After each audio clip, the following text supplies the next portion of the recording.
Hey LAN Party Gamers, welcome back to another Ryzen build. Now in our previous Ryzen builds, you saw us build with the Ryzen 7 and the Ryzen 3, giving pretty much the top and the bottom of the consumer line of products. Well, here we go, right in the middle, we've got the Ryzen 5.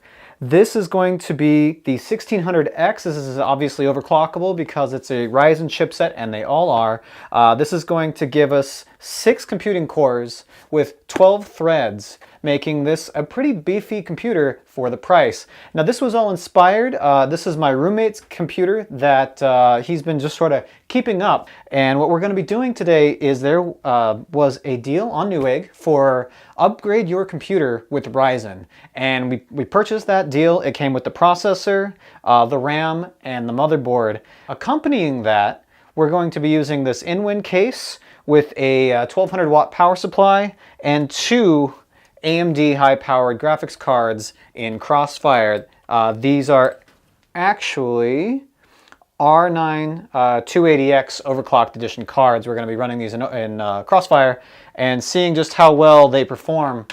Compared to what his old rig is, his old rig obviously is AM3 Plus. He had 8 gigs of RAM and a 1050 or 1050 Ti. So all of the components from in here, except for that power supply that I mentioned, and his storage is going to stay in here, will be moved over to this RAID Max case, so he can use it if we have guests over for LAN, or if he wants to sell it later on down the road.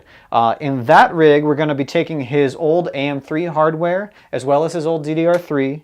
I'm going to be adding a 400 watt power supply to pair with that and the 1050, as well as a couple of standard hard drives we had from the LAN rig upgrades that we did recently. These are the old rig's hard drives from that, giving it a total of 500 gigs of storage and a pretty good loaner system overall. And then we're going to compare his old rig to his new rig and see just how much a performance increase he got for what he paid for Newegg's Upgrade Your PC kit. So let's take everything apart, swap things out, and see how well it does with the new Ryzen 1600X.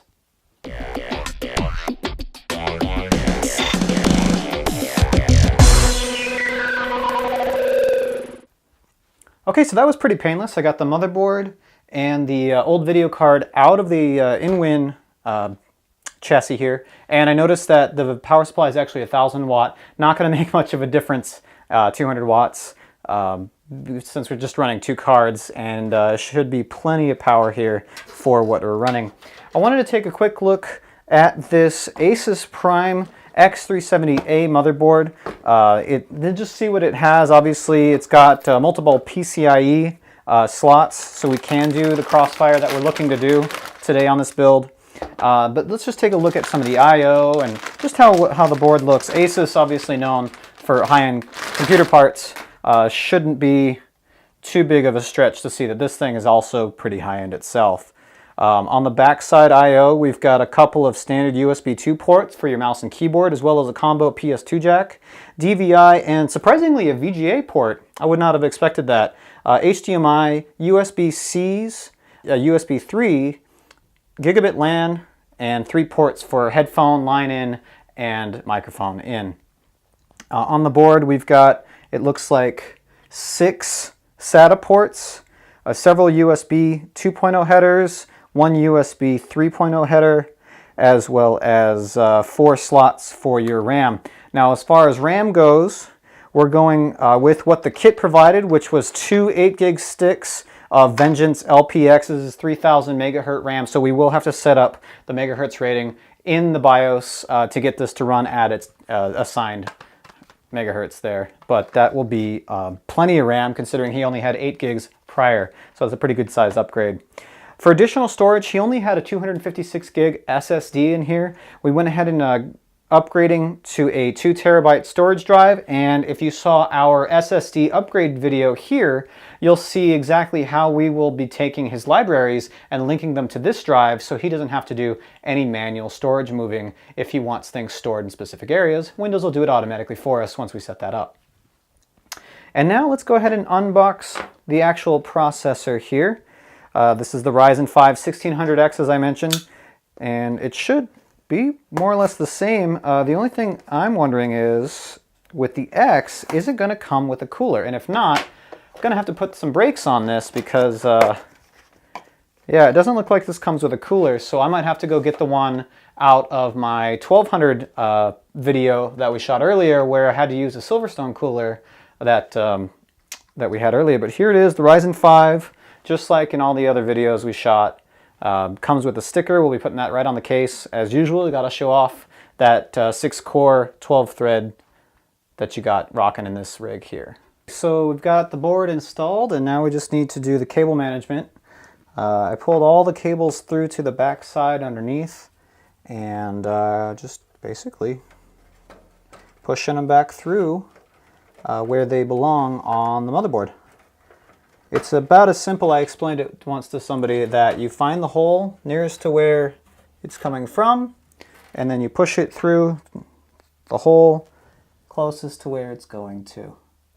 About as easy as it gets. I've got the monitor hooked in with HDMI. Let's give it a try here.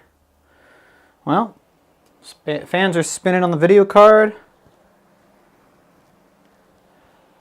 TV still says searching for signal. Hey! And there's post. Okay, cool. So nothing to worry about, hopefully. And look, even Windows is booting. So we're just going to continue the install as usual. Going to get Windows going with the PCIe video card and just keep on rolling. All right, so it's time to rebuild the old parts into this case that we were provided by my roommate. And did a little bit of cleaning on it already, added a few parts like a fan and whatnot. And basically we're just going to rebuild his old rig inside this RAID Max case so that the parts don't just go to waste, as they're, you know, not new, but definitely still usable. And we've got a little bit of time to kill while Windows installs on the new system, so I might as well make use of it. Okay, so it's been a couple of days, as you might be able to tell by my change in wardrobe, and what we found out is with the 1050 Ti, to be quite honest, the bottlenecking in certain games wasn't even caused by this 6-core CPU that was in the previous system that we've moved over to this RAID Max case. It was doing just fine, actually. So what we did was we ran some benchmarks, and in Dota 2, there was only about a 15 to 20 FPS difference between the 6-core FX series processor and the 6-core 12-thread Ryzen 6 processor with the same video card, the 1050 Ti. With the R9 graphics cards, unfortunately, even though they looked badass sitting there in Crossfire, the system was just unstable or just refused to boot, just because those cards were second or even third hand at this point, and we're just not very stable anymore. So what we've gone and done is sold this system to Michelle. Big shout out. We put the system up on our Facebook group, San Diego LAN, and within an hour it had already sold. So we're putting the 1050 Ti back in it, and it's going to her. And with the money that we made from this, we went ahead and bought an RX 580 overclocked edition here from Asus that should pair great with the Asus motherboard here in the new Ryzen. And we're going to see exactly how much difference we're going to get with an upgrade from a 1050 Ti to an RX 580 overclocked edition. So let's just see how much the numbers bump up. All right, the results are in, and unsurprising to anybody, the 580 just blew away the numbers on this rig from the 1050 Ti. So the superclocked 580 got almost double, or sometimes more than double, the at least the 3D Mark score of the 1080 Ti. So as you can see in the slides here, the 1050 Ti in the old FX 6300 chip from the previous build got 2235, and the new system with this graphics card in it got 5091. So yeah, just about doubling the score. And just for giggles, we put the 1050 Ti in here just to see what it got, and it got a 2524. So it definitely wasn't the GPU being bottlenecked by the old CPU. So Michelle should have a great time with the 1050 Ti in that older rig. As far as Dota 2, we went ahead and benchmarked that as well with the new graphics card. And the old system with the FX chip and the 1050 Ti got about 125 FPS on Ultra. And what we did was we unlocked the FPS on the game with Steam, and with the 1050 Ti and this Ryzen chip, we got about 150 to 160 FPS. So only about a 25 FPS gain between CPUs.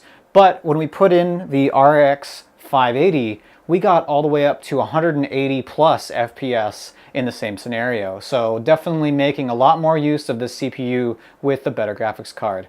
And I think Mike's going to be happy with his new system, and definitely more future-proof than an old FX chip. That's for sure. He's got well more than enough power to put in a second 580 later down the line. The motherboard and the GPU support it, and he's got a 1000-watt PSU to power it if he chooses to do so later on down the line. If you're looking to upgrade to a Ryzen 5 or Ryzen 7, and you've already got an AMD FX 6300, make sure that that's truly your bottleneck and not your video card. As we saw in this demonstration, the 1050 Ti paired with the 6300 didn't really get many benefits by upgrading the CPU, motherboard, and RAM, and really it was the GPU still bottlenecking that particular system.